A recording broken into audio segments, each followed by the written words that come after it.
Hello? Okay, you guys can hear me. Awesome. So hi, welcome everyone who is a Fordham student or alumni. Welcome to Fordham University. This is the Private Equity Venture Capital's official second panel of the semester. So thank you all for being here. Today we have the incredible four panelists that we're very, very excited to be hosting. And we will be discussing finding unicorns, really finding who being able to identify the best sort of startups through formulating a successful investment thesis. So we have Kelley, who's a principal at Workbench. We have Stephen Lee, who is the director at Bain Capital Ventures. Joseph Coyne, who is a partner at Studio BC. And Isabelle Phelps, who is an investor at Lerer, Hippeau. So we're very, very excited to be hosting. Thank you all for coming, and we are very excited to kick off the panel. Our first moderator is Nazim, and our second is Rishi Purwar. So they will be leading the conversation. And also, we will be collecting questions throughout the panel. So if you guys want, could you download the Slido app, SLIDO, and put in the hashtag unicorn, and you guys can send us questions, and we'll be able to answer them at the end, depending on how much time we have. So yeah. So thank you guys so much, and we're ready to get started. Thank you, Avneet, for introducing the panelists. So, Rishi's gonna start with the first question. Then we have the test. So our first question is, have you any of angel invested in startups before? How was that journey initially, and how did you initially decide where and how much to invest? How did you meet those startup founders, and how would you suggest Fordham students learn how to do the same?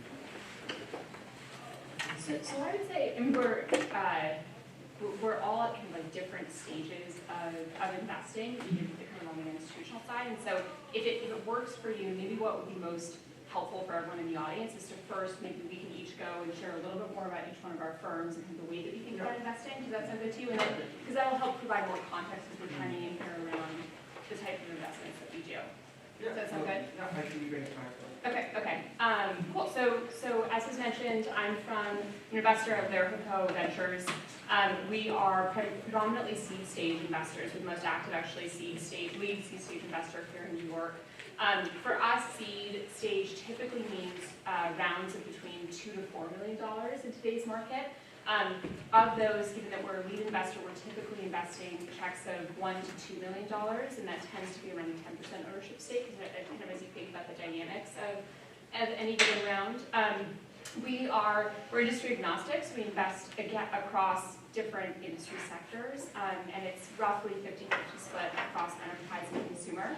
And then I think the other thing to note is we take the approach that we believe we can add a lot of incremental kind of value from an operating perspective by basically plugging in our portfolio companies with a fairly robust platform that we have in-house as well. And so there's probably a little bit of a difference in terms of how each one of us think about supporting founders once we've invested in them. That's the way that we think about kind of managing that balance a little bit. But again, seed stage investors, we do a little bit of Series A investing, but very much focused on the earliest stages. Yeah, thanks, Isabelle. Great idea about context. So I manage a fund called Studio BC.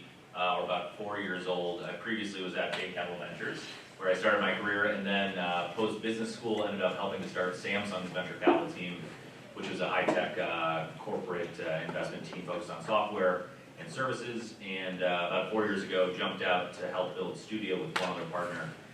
We're also seed stage.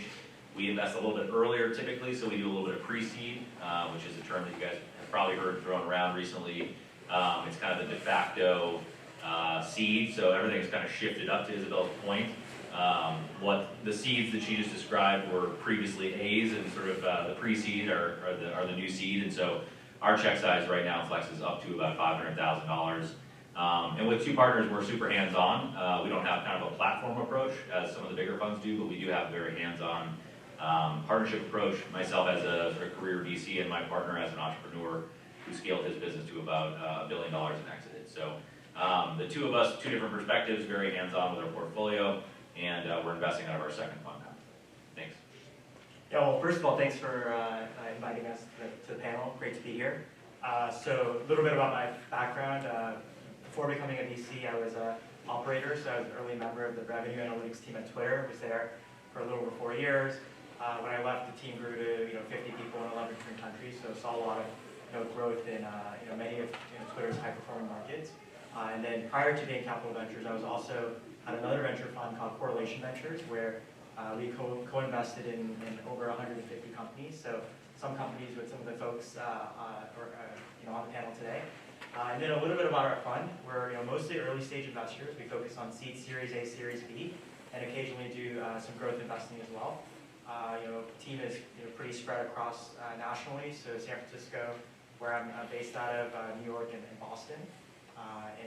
We usually have about $1 billion fund every 2 to 4 years. So yeah, excited to be here. Kelley, I'm on the team at Workbench. We're an early stage fund based here in New York, focused exclusively on enterprise tech.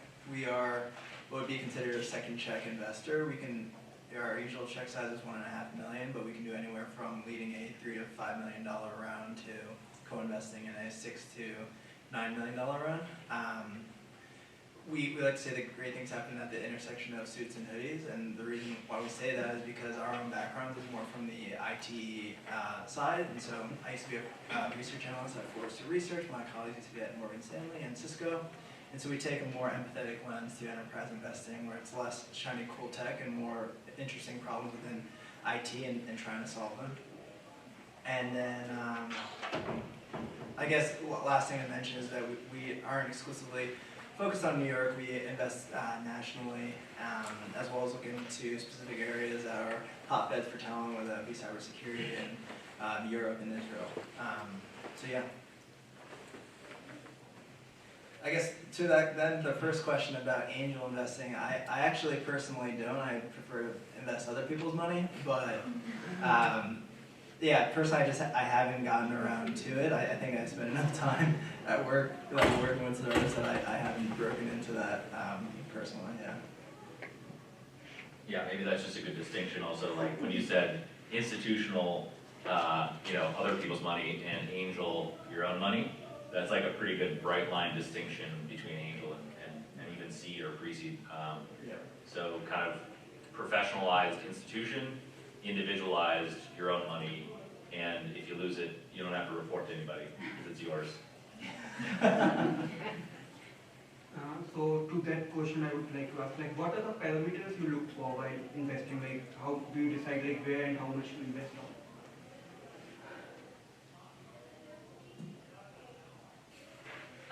Sure. So, I think all of us have very different investment strategies, as we just outlined. So I think the way that we're going to approach around is probably within that paradigm to some extent. So, and that's something that's set out initially with your LP base. So it's kind of agreed upon with your investors at the outset, based on where you think your firm's differentiation is, where you kind of think the best returns are in the industry, et cetera.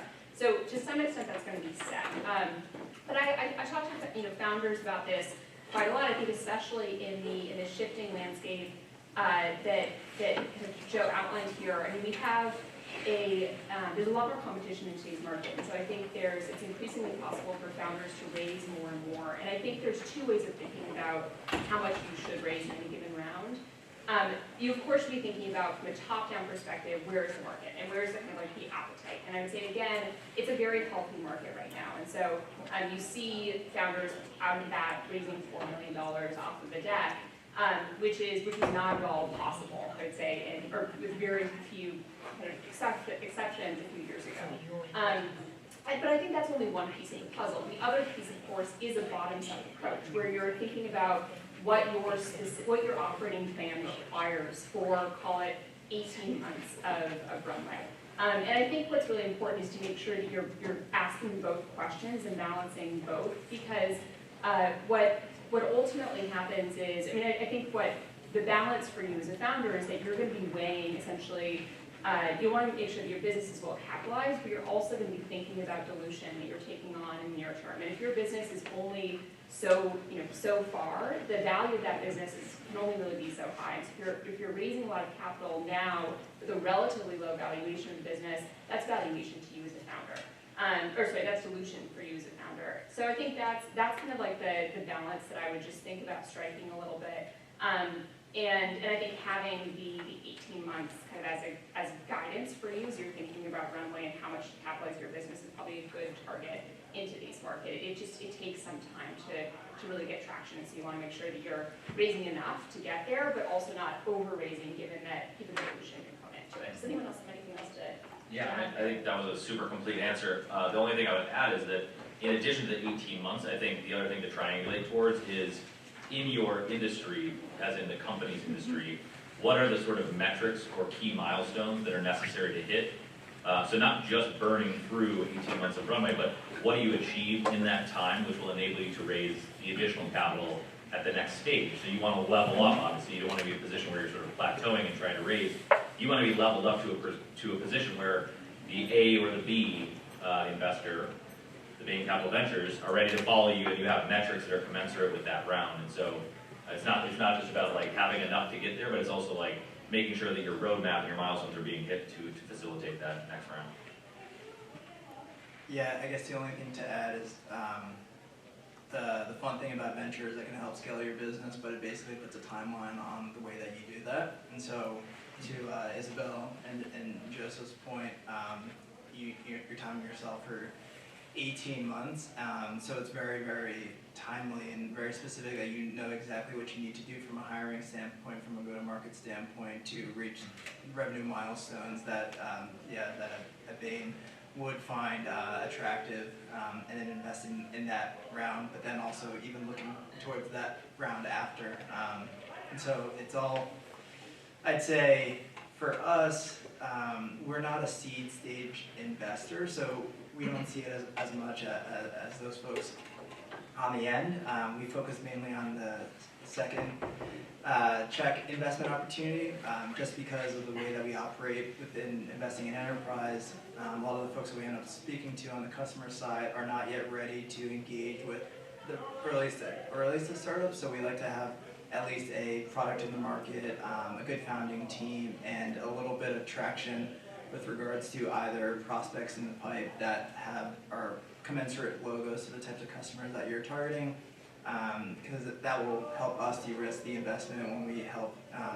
To Isabelle's platform comment, we do a lot of work around corporate and business development, so we want to make sure that as we can help you scale, that you're ready for that. Yeah, I think everyone here kind of summed it up correctly. The one thing to add is that I think as to Kelley's point, a lot of these funds are also building out platform teams to make sure that it's not just capital, but it's also the value add to support the entrepreneurs so they can build a really big business and they hit those milestones. So on our team, for example, we have a talent partner that's actively sourcing engineers and high quality people. We have a head of marketing who helps companies kind of in the marketing PR angle. And then we also have kind of a role that's a customer and a potential customer that everybody else here does. And so I think it's not just here's a check and see you in 18 months. It's also about how do you work with and partner with the founders to make sure that they can go to that next milestone.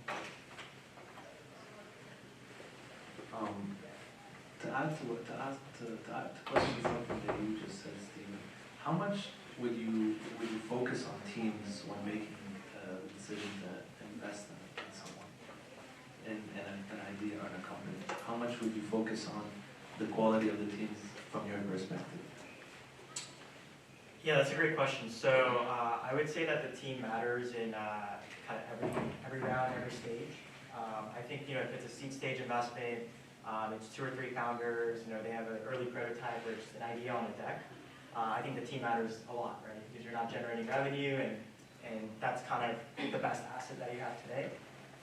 And so I think when we look at teams, we ask ourselves kind of a checklist of questions. I would say some of the things that we consistently ask are things around how well do the co-founders work together. So is there some kind of history of these folks starting something together? Have they worked at the same companies? They went to school together? Things of that nature. So thinking about that aspect, because you don't want to invest in a company really betting on the team, the co-founders split, right? 6 months after, that's a huge risk, right?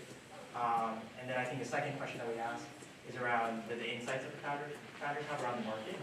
And so, do they have some kind of insider experience or something where they're uniquely suited to build this kind of company, right? Not everyone should be a founder, but at the same time, there are people with, some kind of background or personal history or something that they learned where, they're, a special person to build something like that. And then I think a third question that I'm sure kind of all of us here ask in different ways is around the resiliency of the founder. It's a long journey. It's, you don't build a company from scratch in a couple of years. It's a 10, 15-year partnership. And so, just seeing like, is this founder committed to building something, and is this going to be his or her life work? So that's kind of how we think about teams. If no one wants to add to that question, I can move on. I guess because we focus specifically on enterprise tech, a lot of the areas of entrepreneurs that we speak to often will come from a Google or Twitter or from some research organization. And one of the things that we look for, aside from the domain expertise, is also just commercial drive of do they understand how to make a product out of the technology that they've created where it's someone else will want to buy it. So it's not only just being able to form the product, but then also having, to Stephen's point, also the grit to understand that sales cycle and performing that go-to-market motion. So going after, like, how important are the financial models or financial projections when entrepreneurs are pitching to you for their funding? I'll start from the super early stage. So I've invested across all stages, but right now I'm investing at the earliest stage I ever have, which, like, just self-learning that I love the most, just being really early and kind of when the ideas are gestating and taking off. I think the founders need the most help, the ideas need the most polishing at that point, so it's the most exciting thing for me. But at that stage, oftentimes we're dealing with very, very limited metrics, so we tend to focus on things more market-oriented. So is this a large addressable market? Because at the very least, like, if you're going to perform well and scale a business over a 10 or 15-year period, you don't want to do that in a $100 million market. You want to do that in a billion or $10 billion market. And sometimes, you see entrepreneurs who are starting to create a market, so then it becomes really difficult to answer that question because you don't have validation of a market need or a market size or pricing capability or willingness to pay from a customer perspective, so it can be difficult. Now, at the early stage, having a financial model is very typical, but it's very also typical that financial model will become invalid or change and be massaged significantly over time. So what I look for are founders approaching their market and their business from a data-driven perspective. Are they measuring the right things? Are they someone who understands how to measure and basically how to build a performance-oriented culture over time? And so even if they don't have metrics now, I want to know that they will have them eventually. And the best founders I've seen are ones that come to the table with, like, even though it's early, here's what we're measuring and here's what we plan to measure over time. And so when I talk with them in 6 months, 12 months, or 2 years, they're going to come to me and be like, check out this chart. Remember us here? Now we're here. Here's how we've been changing. Here's the challenges in the data. Here are the benefits in the data, or the wins in the data. So that's kind of what we look for at the early stage. Yeah, I'd say we're very similar in that it really is a team bet for us.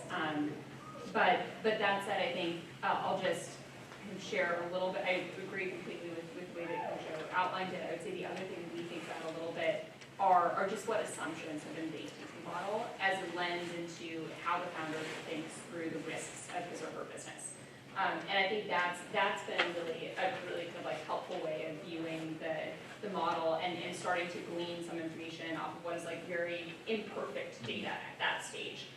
So I think that's one thing that's helpful for us. The other thing that we'll think about are just kind of what are some of the mechanics for growth. I would say we may be investing in the same round or slightly later. And typically there's a little bit of early data kind of in market around how the business will scale without real kind of like growth behind it, but with very preliminary understandings of kind of like fixed and variable costs and unit economics and kind of like what those will look like over time. And so we do spend some time understanding what those mechanics look like. But I very much agree with that, with the statement that it for us is really much a kind of work in progress and something that we very much expect to change over time. But understanding those two things I would just add that those have been helpful for us as part of our diligence process. Yeah, I would say that when we invest in seed stage Series A companies, we've backed the founding team in a deck with just an idea, pre-product. We've also invested in seed stage companies where they had some sort of revenue to show for kind of how well the businesses perform. But I think when we think about even Series A companies today, we've backed Series A companies in the open source kind of community. Still pre-revenue. And a lot of times, like there, you're not looking for financial metrics, but you're also looking for, what are the indications of product market fit? So is this a product that exists today? And, is there evidence to show that, other people agree or other customers agree? And so for some of those kinds of companies, we're looking for, metrics around how many people use it, how many developers use it, how many people download it. And so it might be even more valuable than kind of showing early stages of revenue. Yeah, so that's the last thing. Utility metric. That's right, yeah. I don't think I have really anything to add other than, the pitch is a story and the financial model is a part of that story. It probably won't be right, but at least it shows an indication of how you think about the market. And then, to Stephen's point, there are going to be other proxies like community adoption and things like we have the vanity metric like GitHub stars and stuff like that. So there will be other ways to show that there is a story of growth, whether that's financially or other aspects of adoption or talking about your project. So those are all things that we keep in mind. And what ends up selling us is that cohesive story. For this next question, it might be relevant to some of you depending on if you have worked with these type of people. So how do you look at founders who have been successful in the past versus first-time founders? And how do you measure risk when investing in both of them? If you have worked with past founders and first-time founders. Past founders, whether they've succeeded or failed, they typically come to the table with a lot more anticipation of the hurdles that they're going to face at different stages. And then also I think they come at the founding journey with eyes wide open with regards to how difficult it is. And I think to Stephen's point, they come with tenacity that's baked in. And so they know how difficult it is. And so the fact that they want to do it again means that they're probably not going to be surprised and scared off in 2 years, which is kind of the worst thing that could happen. And so definitely great to have a multi-time founder. On first-time founders, I think one of the things we talk about a lot is, especially with first-time founders, are they the one team in the world? Can we make an argument that they're the one team in the world that should be building this business? So sometimes it's industry insider. Sometimes they have asymmetric access to talent. Sometimes they have asymmetric access to clients. So good example is first-time founders we just backed, 20-year veterans, 2 of them, 20-year veterans of the airline analytics industry, rolling out, no surprise, their first client is the airline they used to work for. Second client is the airline they worked for before that. And so it's well, they're first-time founders, but they're 20-year veterans who know who they're selling to and they have direct relationships. So that's how we sort of mitigate the risk of a first-time founder, is finding those asymmetries in access. Yeah, I think we operate similarly in that it's all about making sure that the founding team are de-risking that particular market or product. And there is definitely, I think, that there's some characteristics that are found in second-time founders that are very helpful to kind of accelerate quicker to a market, and kind of make sure that you're not replicating some of the maybe errors that you made in the past. But when we're thinking about a particular investment, it really is kind of a bottoms-up process of identifying those risks and the opportunities, and then making sure that the team is kind of mapping those out based on their relative strengths and kind of making sure they're addressing those. The other thing that I would mention though is, there was actually some PitchBook data that was published maybe 6 months ago that was taking a look at what rounds for repeat founders look like versus first-time founders in today's market. And it is interesting to just see that the data was pretty clear that for first-time founders, it's still very common for someone to raise a pre-seed type round. And typically, if the seed, you're in market and show some data around kind of how the business is tracking. For repeat founders, we're seeing that they're very much skipping that first step and kind of raising initial funding at more like seed type, at kind of seed financing round, and typically off of something like a deck. So those rounds are kind of like operating a little bit differently in today's market, which is just interesting to track. It seems like there's definitely a premium on some of that experience today. But I do strongly believe that it's not better or worse. It just depends on what problem they're solving and kind of how they can bring those strengths to bear. Yeah, first-time founders for us are a bit risky, but we try to de-risk it to Joe's point around a recent company we backed in the site reliability engineering space. That specific founder had done it at Namely and DigitalOcean, so we were very confident that they could build a product that people would use because two other organizations had already done it.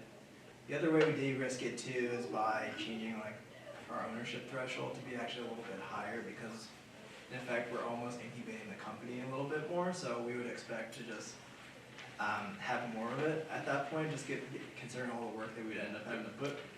And then lastly, I mean, doesn't necessarily have to be part of the founding team, but at least surrounding yourselves with the right amount of advisors that perhaps have been around before and have founded companies in the past just lends credence that you will understand what it takes to build a company and build a company in a particular market. Yeah, I think everyone here is kind of nailed it. I think the thing that we've seen from a lot of the companies that we worked with is that a lot of times you can be a first-time founder and have that right kind of background or the insight to build a really large business. So I think we've been around for many decades, and one would think that we like to back repeat founders and folks that who have been in our community before, and certainly that's the case for some companies. But I would also say some of our best companies have been someone in their 20s, right? Who might have a different lens on the world as opposed to those industry insiders who might be a little what you call more so dinosaurs, right? Folks who are kind of used to doing things their way, and so maybe having that different lens or insight can solve a problem and unlock a bigger opportunity. So we've certainly seen that more recently. So we're talking about founders. Like, do you invest in people like who is like founder alone without a team? And how do you help them further to come up with a team? So how would you do it? If it's a single founder, so do you like to invest in them? Is this from like a non-technical founder perspective? Someone with an idea and then trying to build a technical team around them? Is that? Yeah. We personally as a fund haven't done anything like that. We actually usually, I think, start with more of the technical founder and then try to help them find actually more business executives around him or her so that they can sell to the right audience. Having gone the other way, not to say that it can't happen. The only risk that, again, I kind of mentioned it earlier, but the risk we end up facing is not being able to build a product that you can sell to a customer. And we haven't really done anything where it's like, here's a deck, here's some money. It's more of, here's a deck, but I've already talked to 6 or 10 potential customers. All I need is money at this point to actually deliver it for them. Yeah, I think we have backed solo founders before, and I would say that kind of 2 or 3 of the key things that we look for when we back a solo founder. I think one is around does this person have, as Kelley was saying, the right advisors or kind of the customer network or the customer prospects ready to go. And so that's kind of one. I think 2 is a lot of times solo founders might say, I already know employee number 1, 2, 3, 4. I've already worked with these people. Now I just need a bit of capital to get started, and I can hire them so that I can pay them. And so we see that quite a bit in terms of solo founders. And I also think, for some of the solo founders who've built really large businesses, it's folks who are more technical. So it's a lot easier when you can code and build a product as opposed to being more of a non-technical founder who might need to go get somebody else to do it, and you're kind of getting help from all your friends, and you're not really building the best product that you can.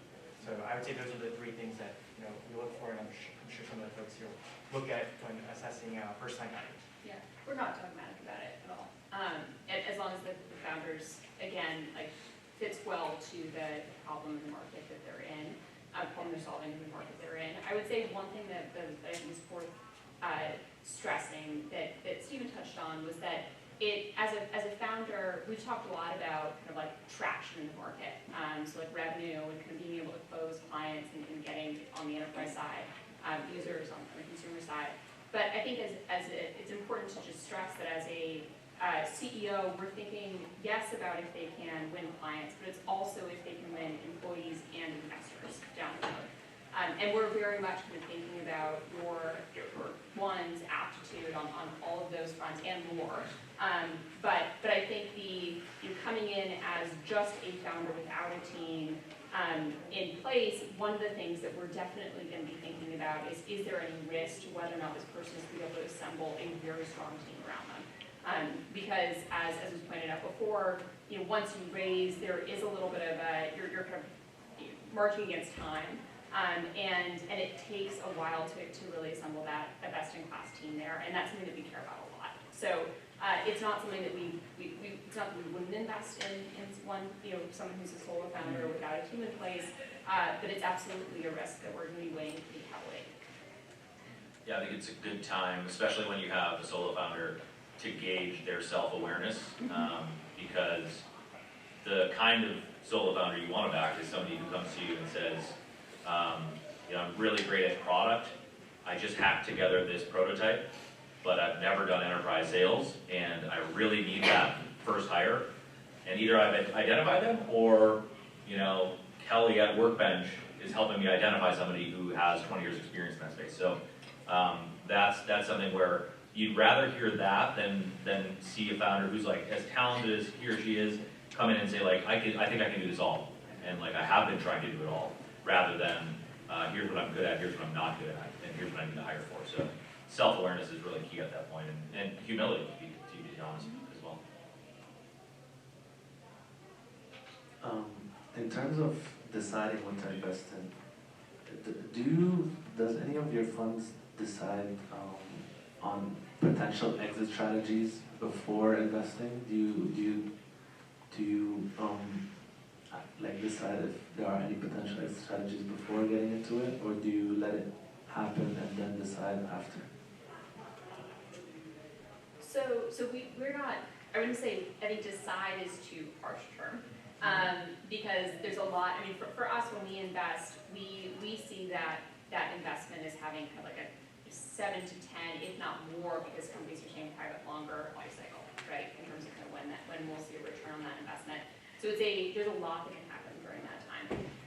So we're not kind of like putting the plan in place per se, but we're absolutely thinking about what are the multiples in that specific industry, what are the potential acquirers, like is there a path for this business to be public, or what essentially we're thinking about what are the various avenues, and then thinking about the return on our investment down the line. So it's very much a part of our diligence. It's something that we think about, but we also kind of like stay humble about the fact that we can't know at the stage that we're investing in how that's going to turn out.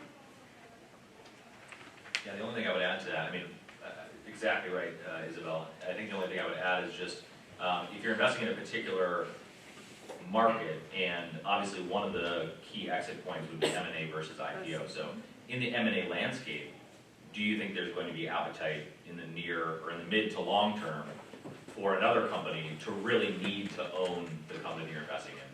That's really hard to know, but it's something that you think about in theory, because the last thing you want to do is build a company that nobody wants to buy and also doesn't have IPO prospects, because I don't care how good your product is, if you don't have either of those, it's of no value to a VC. Yeah, for us too, I mean,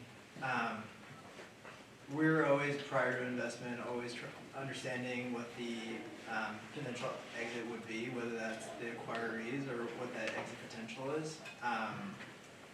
While we want all of the companies to achieve that, I guess the truth in venture is that most startups end up failing. And the also hard truth is that us as VCs need to maximize the amount of effort that we put into the best companies, the ones that will make us money. And there's an aspect too from the way that funds are put together, that as you hold money for reserves, if you put more money into another company, you can't, you lose opportunity to invest in others. And it's all about timeline as well. So there are a lot of factors that end up coming into play. I think that all VCs have to be very cognizant of the stage, and when I say stage, not like serious stage, but like at what point is this company, are they doing well? Do they need a little work? Is it worth putting in the work? With measuring the value of like how much we've invested in it and how much it can really return for us. So there's a lot of things that we keep in mind throughout that process.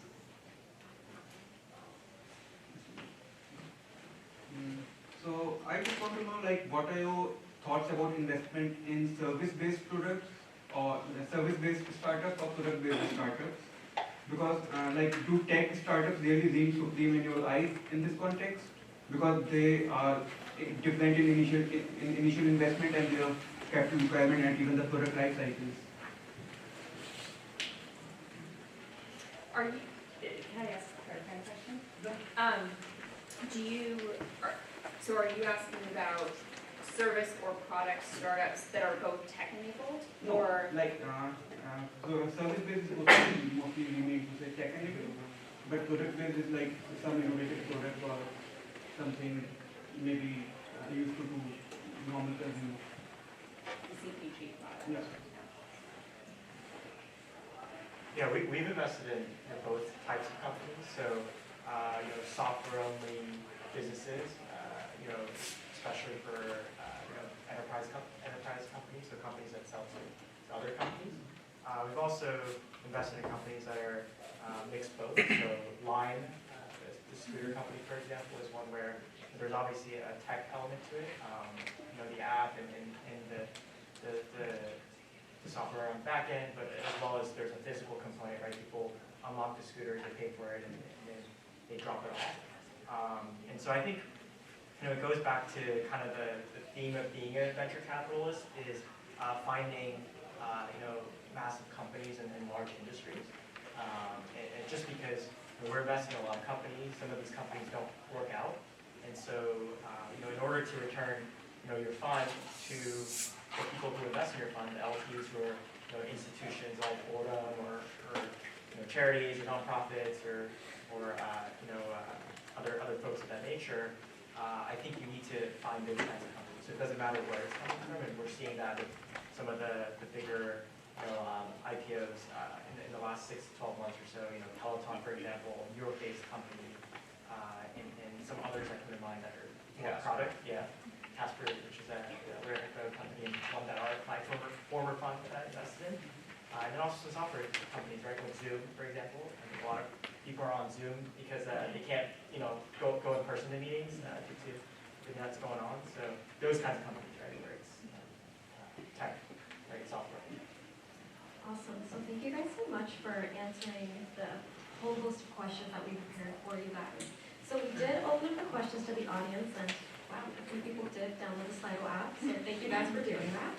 And one of the questions that was asked by Kamal Singh can you guys give us all an example of a unicorn story and it didn't pan out, and what changes did you implement from that episode? Just like something that you saw, it looked like a nice, great to-be unicorn, and it just kind of imploded in your face.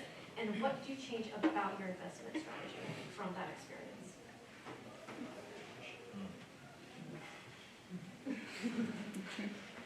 Or is your thesis that good? I think we've all had failures. I'm trying to think of how best to say it.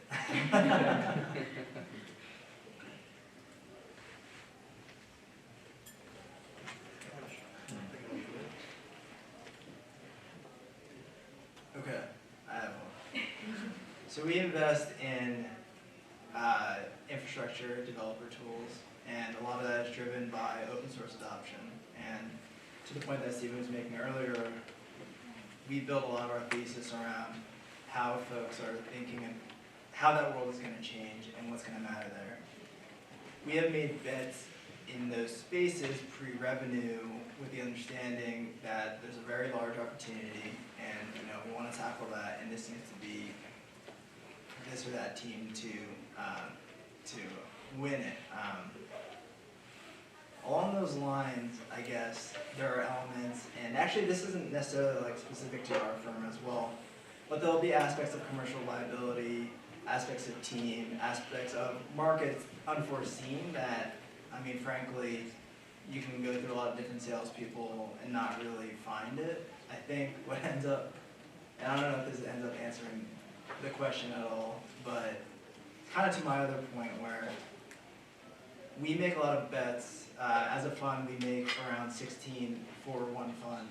And for that one fund, we hope all 16 of them are billion-dollar unicorns. And then, we probably don't have to raise a fund again. We probably just live a great life after.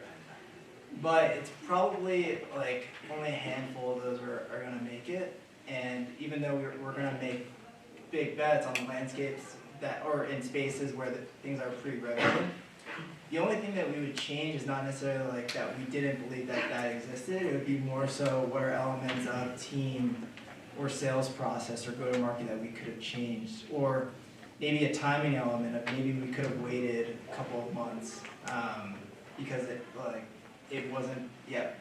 Right now, the market wasn't quite here just yet. So I don't know if that answers any questions. Yeah, I can think of an example from my prior fund of kind of a company where maybe there were some bumps in the road. So yeah, I think a lot of times when companies mature from kind of early stage where we invest in to growth, right? Things are running well, and the business continues to grow, and then you kind of transition to a public company. I think this company and some other companies I've observed, some that we've invested in, some we haven't. I think it's tough for kind of that management team, the transition to be a public company, because when you're a public company, you have to have an earnings call every quarter. You have to go to Wall Street and say, these are the metrics that we're gonna hit, right? And they'll hold you to that, right? And if you don't hit the metrics, and your stock goes down, and it's kind of a ripple effect, right? Your enterprise value goes down. Your employees start to lose a little bit of faith, right? And a lot of folks, their compensation is tied up with the equity aspect. So, people will start kind of getting antsy, they leave, right? And so, I think, we see that a lot, just because the public market investors, value and look at companies differently. So I think some companies are not prepared for that next step. And I think for us, I don't know about the folks here, but we're long-term investors, so we don't sell as soon as the lockup happens, right? A lot of times we're with the companies for a long time. DocuSign's an example where the company has done incredibly well, we're still on board long after it's gone public. And so I think there's a lot of education around that today, just given that tech is such an important part of the ecosystem and the economy that you need to understand how to be a public company and even beyond. That's kind of my example. You can figure out which company it is later. I mean, I think one lesson I recently learned the hard way, and obviously, we all have probably tens of stories like this where in your portfolio, just like some of the companies die that you never thought would die, or you never backed them in the first place. But it happens, and one of the takeaways I learned was just what are the third party or contingency pieces to the success of a business that you don't have control over. So what you can build, sort of what customer acquisition or go-to-market looks like.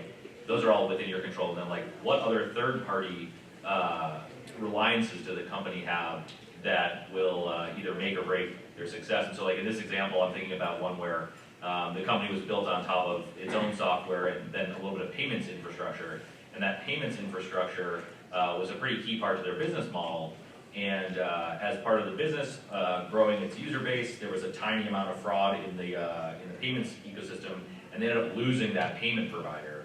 which was kind of like it was an important lifeblood of their business model, and they had to kind of turn off their service for like a short period of time, which then precipitated like losing customers, losing trust of their sort of like B2B and also B2C model.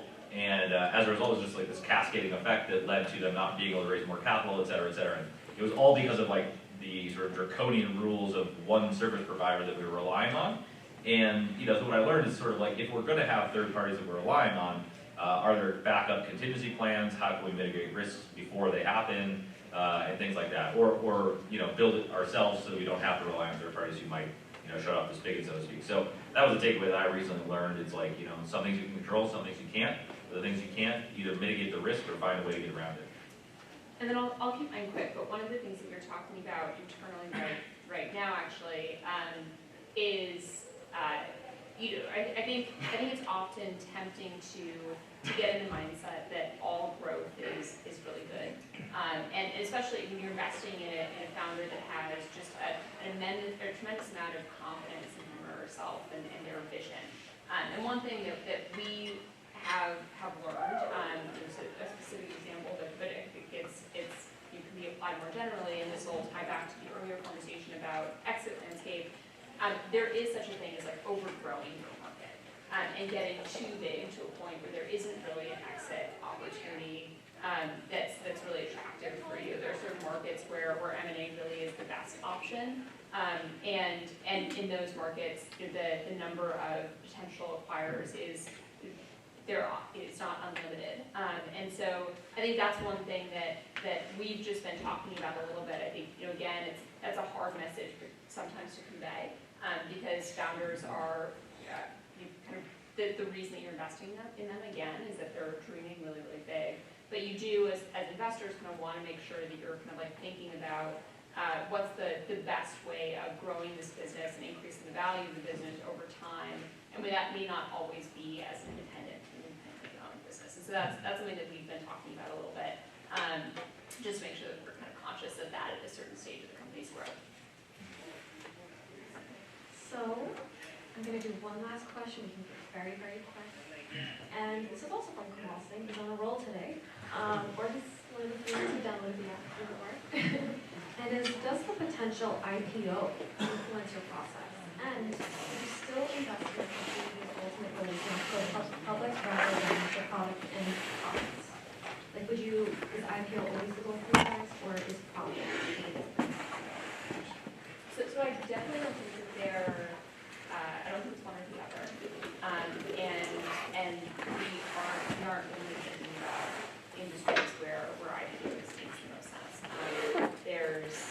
Actually, when you look at venture investments overall, that's still a very small minority of total exits, and not necessarily the best case scenario. So we're thinking more holistically about the exit landscape, and we're thinking about the opportunities there. And I would say, in general, we're definitely thinking about the path to profitability and where that makes sense, but that's going to be true across any company that we're investing in, irregardless of what we kind of think the ultimate exit opportunity is. Yeah, and just I totally agree. IPOs are great, obviously, but so is M&A. It can be cleaner in some respects from a financial perspective and liquidity perspective. It can be faster and cleaner for the VC and the LP. But I would also say, like, a stat to keep in mind is that out of the preponderance of exits, most of them are M&A, and out of all the M&A, 80% of that happens below $100 million. So, like, keeping in mind, there are also a lot of exits, quote unquote, in M&A that are not super profitable for the founders or the VCs. So then you're talking about a very small sliver of M&A and IPO that represent the vast majority of the sort of returns represented at the table here. So that's just something to keep in mind about VC and kind of the return dynamics in our industry. Yeah, nothing to add. We've got some of our biggest companies have been M&As, not IPOs. So I think and sometimes companies don't work out because it's not a lack of effort, but it's the wrong timing or it's the wrong market. And so anytime there's a great outcome for the founders and the employees who put in their blood, sweat, and tears, I think that's something to be celebrated. Yeah, again, nothing really to add. To actually, to Isabelle's point, if you overcapitalize, you sometimes lock yourself out of M&A, and we've seen that countless times on the enterprise side, just because it's a very exciting space and a lot of people are putting money into it, but it ends up overcapitalizing companies where really your competitor that raises a fraction of you probably will get bought. So it's tough. So, we have a roll of hands. So, who? We'll give it to you. Yep. Is there a question? I'm wondering how the coronavirus will affect your investment strategy. Oh, that's a great question.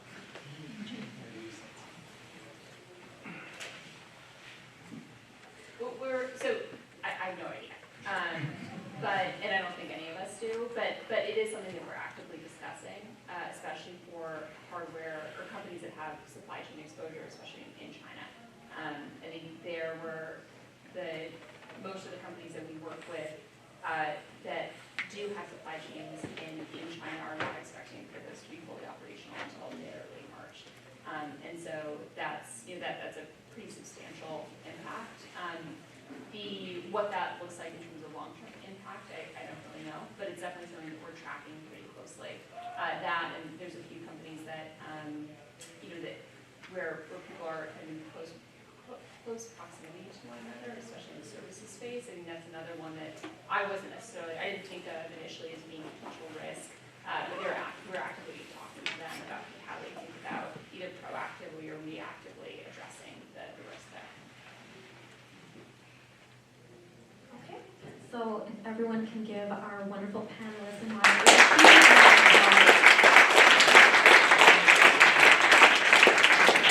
We really thank you guys for coming here and giving us your insights into, formulating the best investment thesis that a new founder or someone, really looking for first or second round of funding could ask. Also, Formulating Venture Capital Club, we will be hosting our conference on Wednesday, April 8th in Bateman Hall. So we will keep you guys posted on those details for as soon as we know, and we will definitely keep you all posted. We have all your emails, so we'll definitely make sure that you all have the information. And again, another round of applause. Thank you all so much.